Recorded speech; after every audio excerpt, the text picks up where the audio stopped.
E aí, pessoal? Tudo certo? Oh, meu Deus. Bate na câmera aqui.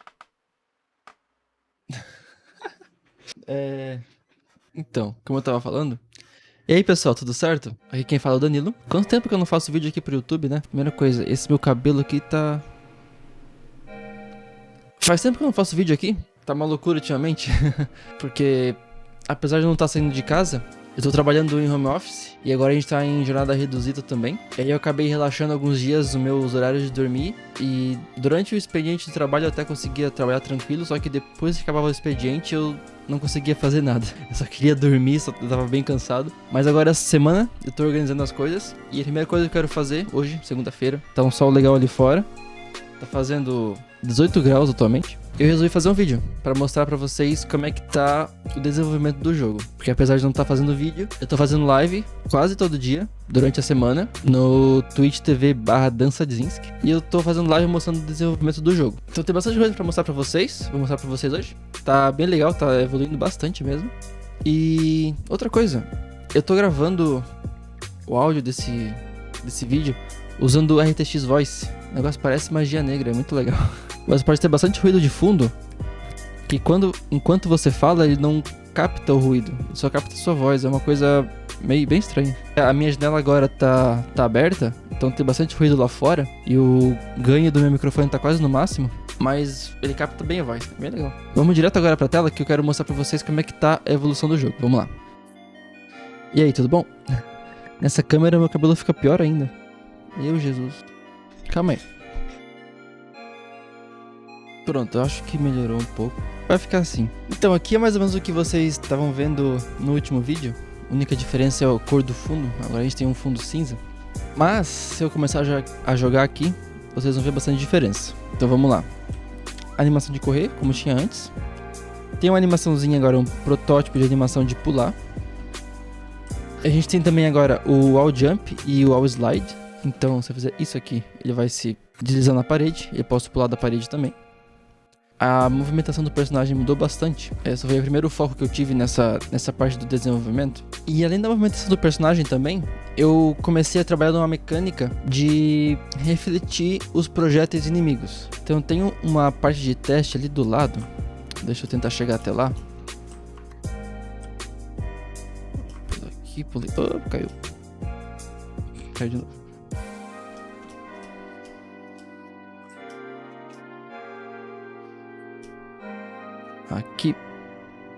Aqui é um inimigo fictício que eu fiz. Então ele arremessa um projétil. E se eu conseguir acertar o timing, eu consigo clicar com o mouse e refletir o projétil dele.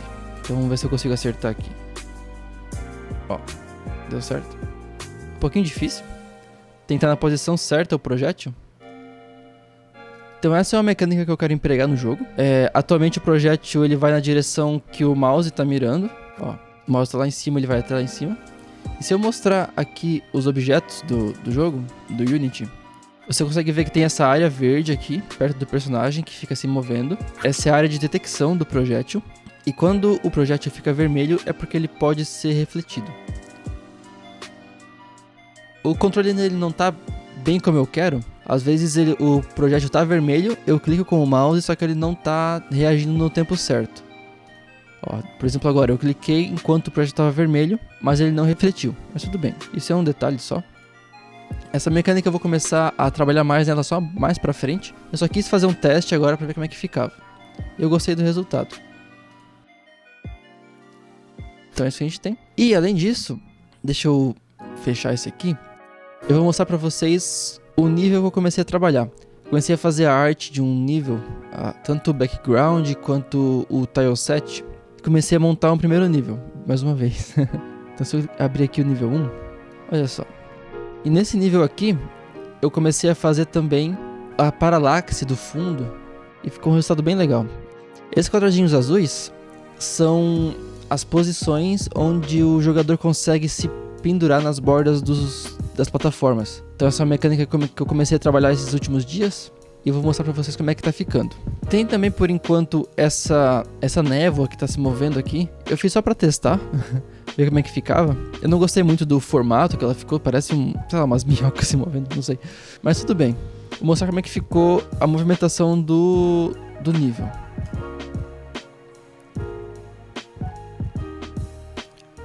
Ó, o fundo se move, a parte da frente também se move, em velocidades diferentes, o que dá esse efeito que a gente chama de paralaxe.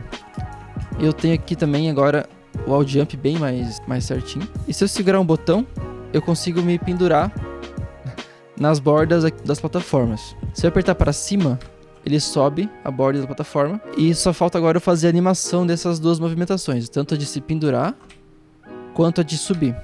Daí a animação é que vai vai fazer esse trabalho de suavizar a movimentação, né? Porque por enquanto ele só faz um snap pra cima, assim. E dá até uma bugada na animação que tava acontecendo antes.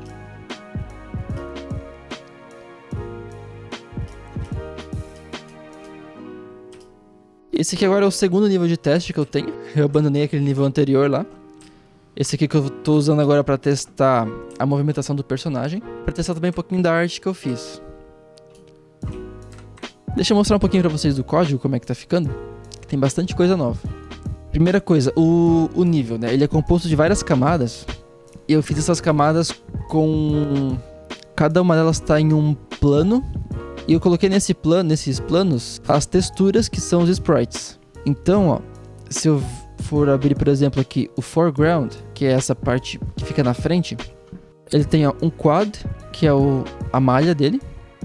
Essa malha tem o tamanho certinho da minha sprite. E eu tenho nela a textura que é o foreground. E essa textura é responsável por fazer o loop automaticamente na horizontal da arte que tiver nessa textura, né? No caso a sprite. E aí eu tenho também o script que faz a paralaxe. Então, dependendo da posição em Z desses planos, eles vão se movimentar em velocidades diferentes. E é isso que dá esse efeito de paralaxe que a gente chama. Se eu vier aqui, por exemplo, eu tenho um fator aqui de movimentação.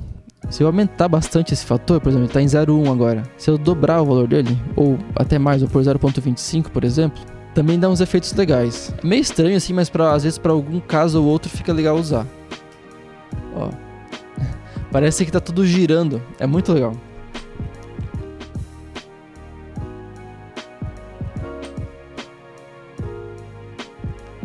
Isso é só uma questão de alterar um fator a mais na velocidade das camadas.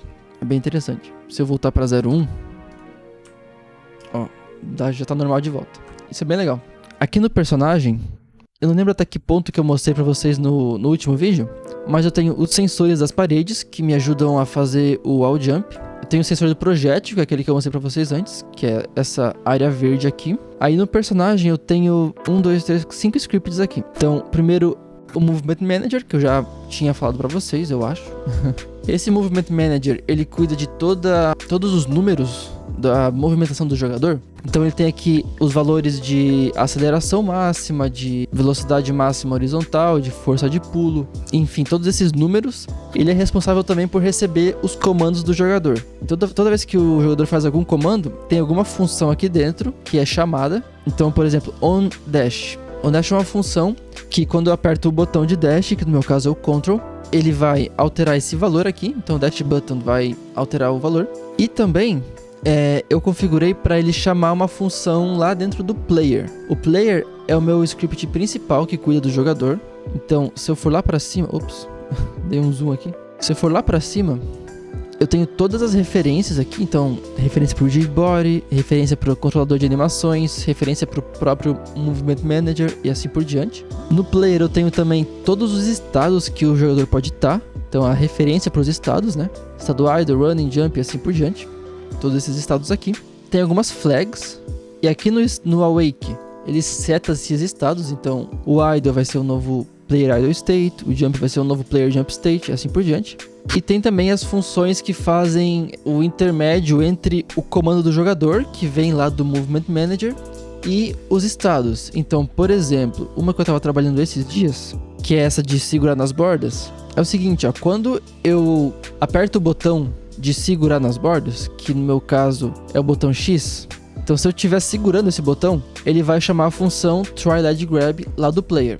Aqui no player, eu digo, se o meu sensor estiver detectando alguma borda e eu não tiver atualmente em nenhum estado que tenha a ver com segurar nas bordas, eu vou entrar no estado on LED. Então o player é justamente o principal responsável para essa ligação entre os scripts do jogador. Então o Player Movement Manager tem todos os comandos e números. O Movement, por exemplo, é onde é aplicada justamente a física do jogador. Então ele aplica a aceleração, aplica a velocidade horizontal, aplica a gravidade também, aplica a velocidade do pulo e assim por diante, do wall jump também. E o player, ele pode, por exemplo, dizer que o jogador pode ou não se mover, por exemplo. Ele pode ligar ou desligar a gravidade, todas essas coisas. E aqui esse agora é o script que eu estava trabalhando nos últimos dias, que é o do segurar nas bordas, que é o LED Grab. Esse aqui é o sensor de LEDs, então ele detecta se tem alguma borda para segurar. Ele é basicamente como se fosse um recast, na verdade é um boxcast, mas é muito parecido. Então o que ele faz é, a partir do centro do jogador, em uma posição de altura que eu defini, que é o topo do sensor é 0.5 e a parte de baixo é o 0.2. Isso talvez não signifique muito para vocês, mas é basicamente esse quadradinho branco que a gente tem aqui. Eu espero que dê para enxergar. Aqui, ó. E nessa área branca ele detecta as bordas. Então ele faz 2 casts, então do centro do jogador para esquerda e do centro do jogador para direita. E se algum deles se retornar verdadeiro, ele define qual que é o lado que está a borda. Então pode estar na direita ou na esquerda, ou pode também não ter nenhuma. E eu também tenho aqui uma função que retorna qual que é a posição dessa borda, para eu poder saber qual que é a posição que o jogador tem que ficar pendurado. Porque se você for ver aqui no gameplay, o jogador dá meio que um snap para a borda. Então se eu vier aqui e clicar o botão, ó, ele gruda na posição que tem que ser. E eu tenho que saber qual que é a posição da borda para fazer justamente esse snap. E aí tem uma função que faz isso. Na verdade, nem estou usando exatamente essa aqui. Eu uso mais essa aqui, que já me retorna um Game Object, que é justamente o Game Object da borda. E aqui já tem todas as informações de posição que eu preciso. Então, eu acabei não usando essa função aqui. E eu acho que é isso, no mais é isso. Eu tô quase pronto agora para começar a desenvolver mais os níveis e o mundo do jogo de uma forma que eu vou conseguir talvez montar uma história, que é o principal que eu preciso fazer pro jogo ser interessante, né? É ter uma história legal. Eu tô fazendo tudo isso em stream, em live, na Twitch. Então, se você quiser acompanhar lá, vai ser muito legal. Que lá eu faço todos os detalhes do desenvolvimento realmente. Então, o que eu preciso fazer agora é primeiro fazer a animação dessa mecânica de segurar nas bordas. Então tem que fazer essas animações aqui. Depois que eu tiver essas animações feitas, eu vou começar a mexer um pouco nos números da movimentação do jogador. Então eu vou acertar as velocidades, acertar as forças e tal, e refinar bem essa movimentação do jogador. Depois que eu tiver essa movimentação bem fechadinha, bem zerada, eu vou aí sim começar a montar o mundo. Eu quero fazer algo parecido com isso aqui, deixa eu mostrar pra vocês. Esse aqui é o mapa do Hollow Knight. Então eles têm o mundo inteiro aqui. O mundo ele é meio que dividido em umas macro regiões. Então cada cor diferente dessa daqui é meio que uma região diferente, como se fosse um bioma diferente. E cada área dessa daqui é como se fosse uma sala. E eu vou fazer algo parecido com isso. Eu quero começar a montar a sequência dos biomas, né, que vão ter. E dentro desses biomas eu vou montar as salas e tal, e começar a montar os puzzles e começar a montar a história do jogo. Eu ainda não tenho um conceito de história que eu quero seguir bem planejado. Eu tenho que parar de planejar isso, eu tenho só algumas ideias por cima assim na minha cabeça. Mas eu já sei, por exemplo, que agora nesse mapa aqui, tô numa floresta, né? E depois dessa floresta eu quero talvez fazer uma transição para algo parecido com um pântano, porque eu quero ter uma região com água também. E eu quero também ter uma área que vai ser tipo uma cidade, assim. Não sei se vai ser uma cidade tipo um vilarejo no meio da floresta, ou se vai ser uma cidade mesmo com construções mais tipo de pedra, assim e tal. Com mais uma civilização um pouco maior. Ainda não decidi isso. Eu acho que é isso. Me acompanhe lá na Twitch, quando você puder. Eu faço live durante a semana quase todos os dias. Então, domingo até quinta-feira eu faço live. Eu tenho também um Discord, onde você pode entrar lá. E lá eu sempre aviso quando tem live, quando não tem live. Eu mostro também as partes de desenvolvimento que eu não mostro em live. Normalmente eu posto lá. E deixa um gostei aqui, se você gostou desse vídeo. Se inscreva no canal, se você não é inscrito ainda. E muito obrigado por assistir. Até a próxima. Tchau.